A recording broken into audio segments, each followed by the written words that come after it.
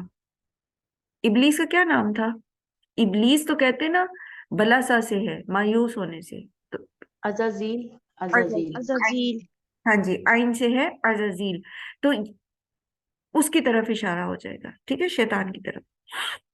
اور اگر ہم اس کو پلورل لیتے ہیں تو پھر وہ سارے لوگ جو اس کے پیچھے لگ کے یہ باتیں کرتے ہیں تو وہ سارے کے سارے بیوقوف ہیں جو اللہ سبحانہ و تعالیٰ پر ایسا جھوٹ باندھتے ہیں، ایسی زیادتی کی بات کرتے ہیں. وَأَنَّا ظَنَنَّا أَن لَّن تَقُولَ الْإِنسُ وَالْجِنُّ عَلَى اللَّهِ كَذِبًا، اور بے شک ہم گمان کیا تھا ہم نے کہ ہرگز نہیں کہیں گے انسان اور جن اللہ پر کوئی جھوٹ بات، ہرگز جنوں انس اللہ پر کوئی جھوٹ بات نہیں کہیں گے. انہوں نے اکثریت جنوں کی دیکھی جو یہی شرک کے عقیدے رکھتے تھے، اور پھر جب وہ انسانوں میں گھومتے پھرتے تھے تو انہوں نے دیکھا کہ انسانوں کی بھی اکثریت کسی نہ کسی طرح سے شرک پہ مبتلا ہیں. تو یہ گروہ اپنے بارے میں کہہ رہا ہے کہ ہم نے یہ سوچا کہ اتنے سارے لوگ، اکثریت جن و انس کی ایک بات کہہ رہی ہے تو پھر وہ درست ہی ہوگی، تو ہم نے بھی وہی کہہ دیا. ہمیں یہ گمان نہیں تھا کہ سارے کے سارے جن انسانوں کی اکثریت جو ہے وہ اللہ پر جھوٹ باندھ سکتی ہے. تو یہ فطرت ہے ایک طرح سے، لوگ اکثریت سے متاثر ہوتے ہیں. پچھلی سورہ معارج میں ہم نے پڑھا تھا نا کہ خلق الانسان ہلوعا، انسان کو تھوڑا دلا پیدا کیا گیا ہے، لیکن اس کے بعد ایکسیپشنز تھی الا المصلین کے ساتھ، پھر آگے پھر پوری ایکسیپشنز تھی. تو پورے قرآن کے اندر یہ چیز بتا دی گئی ہے کہ اگرچہ کہ انسان کے اندر فطری طور پر کچھ چیزیں موجود ہیں، کچھ خصلتیں موجود ہیں، لیکن ان سے بالا تر ہوتے ہیں وہ جو ایمان لاتے ہیں اور اللہ کی فرما برداری کر سکتے ہیں. تو اکثریت سے متاثر ہو جاتا ہے بندہ، لیکن وہ نہیں ہوتے اکثریت سے متاثر جو اللہ پر سچا ایمان رکھتے ہیں.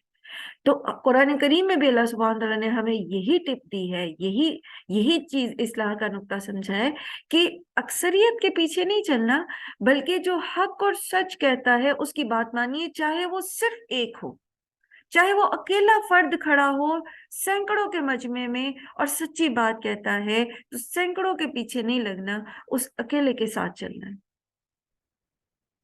یہی مطلوب ہے. انہوں نے بھی کس چیز سے دھوکہ کھایا؟ اکثریت سے. لیکن جب انہیں حق بات پتہ لگ گئی تو انہوں نے اکثریت کا ساتھ چھوڑ دیا. وَأَنَّهُ كَانَ رِجَالٌ مِّنَ الْإِنسِ يَعُوذُونَ بِرِجَالٍ مِّنَ الْجِنِّ فَزَادُوهُمْ رَهَقًا.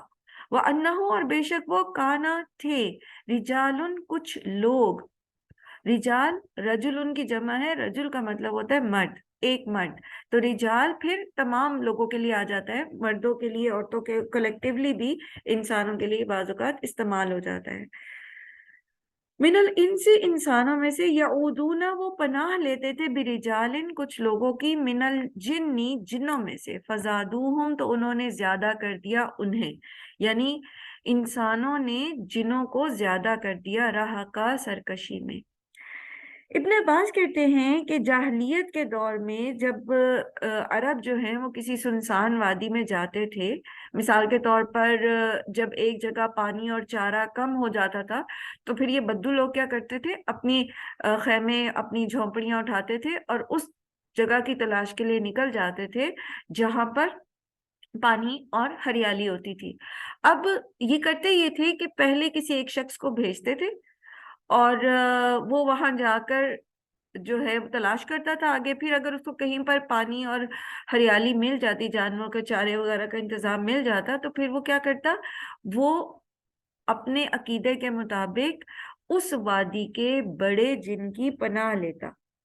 وہ وہاں جا کے کہتا کہ ہم وادی کے رب کی پناہ مانگتے ہیں تاکہ یہاں ہم ہر آفت سے محفوظ رہیں۔ ان کا عقیدہ یہ تھا کہ ہر سنسان جگہ پر جنات کا قبضہ ہوتا ہے، تو ان کا جو سردار ہوتا ہے اگر ہم اس کی پناہ لے لیں گے تو پھر ہمیں باقی جنات نقصان نہیں دیں گے، اور اگر ہم نے اس کی پناہ نہ لی تو وہ خود بھی اور پھر جو دوسرے جنات ہیں وہ بھی ہمیں نقصان پہنچا سکتے ہیں۔ تو ان کے اس مسکنسیپشن نے، اس غلط عقیدے نے جنوں کو سرکشی میں بڑھا دیا۔